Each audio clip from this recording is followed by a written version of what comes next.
Ofori Atta matter and everything we heard from the Attorney General yesterday, since we started, so let me start. So let me greet your listeners once again. The truth of the matter is that Ken Ofori Atta has no business being in the US at the moment. The people of Ghana wants him to come and account. At this stage, no one is saying that he is guilty or not guilty. But at least the legal representative of the state, that is the Attorney General, is telling the entire world that he has stolen from us. And he must come and answer. Simplicity. Because we need the funds. But you know my difficulty with Ken Ofori Atta and Ghanaians in general, why we are where we are is the parliament that vetted Ken Ofori Atta and approved of him to be our finance minister. No, they were just doing their job. No, they didn't do any good job. If they did, because when President Akufo-Addo nominated him for the position of the finance minister, some of us had raised the issue of Obotan. You remember Obotan? The Senate issue, that Senate scandal involving Ken Ofori Atta and his company, which should have led him to prison. We said that this man in the 90s swindled the whole Senate. So don't allow it to stand. What did the parliament then do? They what? Vetted him and approved of his nomination. Who approved the nomination? It was a hung parliament. No, it wasn't. No. The first parliament was that overwhelming? Okay, the second one. The second one. So that's what I'm saying. That's what I'm saying. That I'm blaming the parliament. And who is the party? It's the NDC government. That's what I'm saying. That if I say parliament, so go straight and say NDC should take a portion of the blame for allowing him to go through the vetting, because it was a hung parliament. What you are saying today in 2020. What you are saying today was my argument against the NDC MPs when they allowed him to go through during the second term. Right.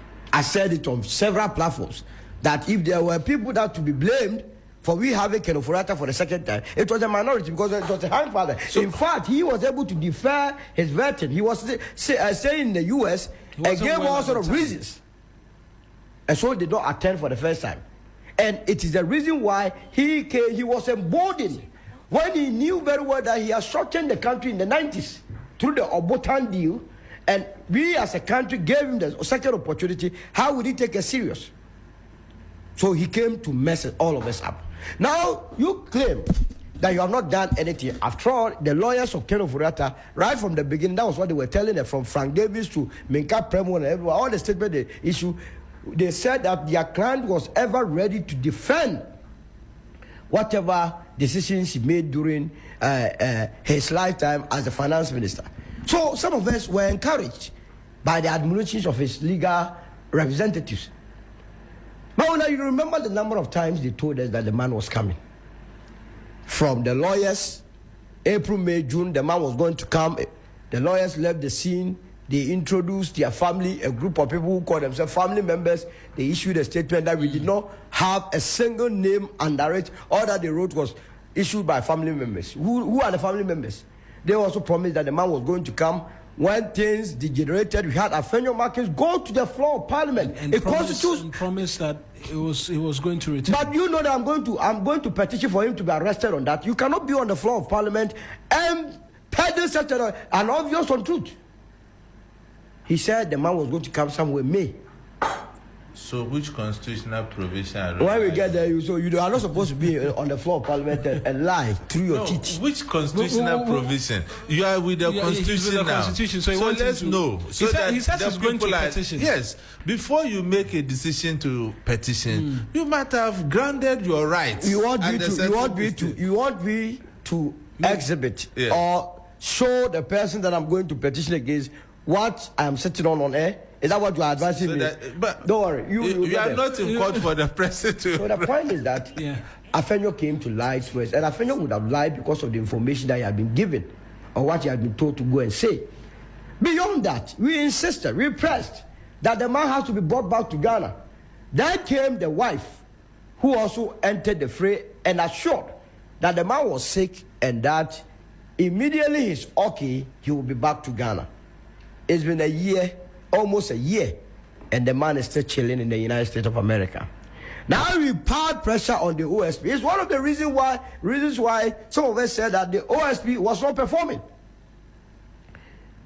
And yesterday, the Attorney General vindicated the position that in the midst of all these, it was only last week or so that the extradition actually the 10th was filed. So what were you doing all this while? What were we doing all this while? I understand that he has gone for top lawyers. That one shouldn't scare anybody. If you are a top lawyer, we must also have top lawyers here. All we are saying is that if the United States of America can bring extradition orders to come and take young boys who have only taken 8 million, 9 million, we are talking about someone who led this country to borrow 13.5 billion. Between Ken Ofori and the Abutrikas and the Boates, who must come before the other? We should be fast-tracking Ken Ofori coming to Ghana faster than these scammers. Though I don't subscribe to their nonsense. Right. You understand? So Ken Ofori must be in this country, must answer to the people of this country. The very reason why he went to the United States must be the reason why he must even be in Ghana. That he was sick and seeking treatment at the topmost hospital, Mayo Clinic. Mawina, if you are sick today, would the state send you to Mayo Clinic? Certainly not. But you are a taxpayer. You see, we have turned the thing upside down. People that are supposed to come and serve us, when they come, they don't serve. When they come, the meager tax revenue that they garner, they don't use it to benefit you and I. They take it, and when they are sick, they find their way in the United States. And that is why you and I must be angry. You started something called Agenda 111. If you did it well, you must be attending these hospitals. We have Kolebu. When you and I are sick, we go to Kolebu. If we don't go to Kolebu, we go to Rage. If you don't go to, we find a quack hospital. It is the reason why we were put there as the finance minister, to make sure that we invested our monies into these hospitals, to bring them to the standard that can take care of all of us. Konfanochi, that time he was busy together with his brother Ofori, Nana Akufo-Addo, were digging a big hole. Konfanochi, Otunfo was begging citizens to contribute to the renovation of Konfanochi. Is Konfanochi the property of Otunfo? And interestingly, we had members of parliament, ministers of state who were within this country. Why did we go wrong? They take our tax revenue, they sit on it, and they go and hide behind Otunfo to be doing la sulala to fix a government property. Yet we are busily digging a hole.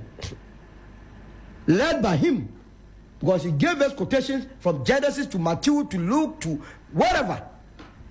Created the impression as holier than thou. Now come and answer charges. You say no. So for me, it is long overdue. And that I believe that American authorities will not dilly-dally with this matter. And the government of the day, the National Democratic Congress administration, John Mohammed's administration, must remember that one of the reasons they came to power was the aura. Operation Recover or Loot. And the kingpin in this matter is Ken Ofori.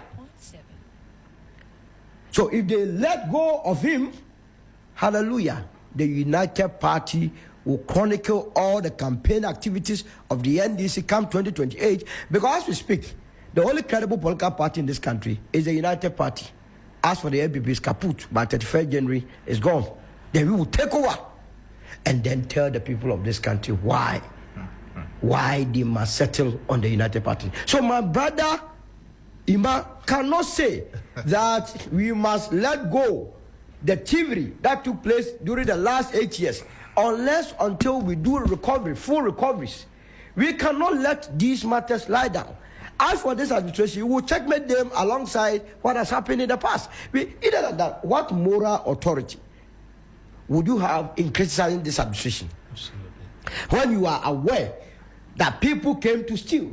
As we speak, the Auditor General has surcharged Asibe and Giftuawari with an amount of 2.4 billion Ghana cedis that they must pay. Two people. Allegedly. No, that is the position of the Auditor General, no, allegedly. The Auditor General has indeed said. But what is allegedly? The Attorney General is in court and say that these people are thieves. You say allegedly. What is allegedly about it? Attorney General is paid by me. Article 88 says the Attorney General shall lead all prosecutions in this country. My Attorney General that is paid by the taxpayer is saying that these ABCD have stolen. I'm going with that.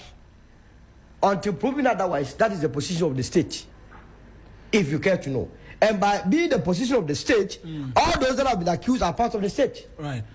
You understand? Right. So they must go for these monies and then we use it to develop this country. Until that, 2026, we will still go after them. So, until 2020. As well, let me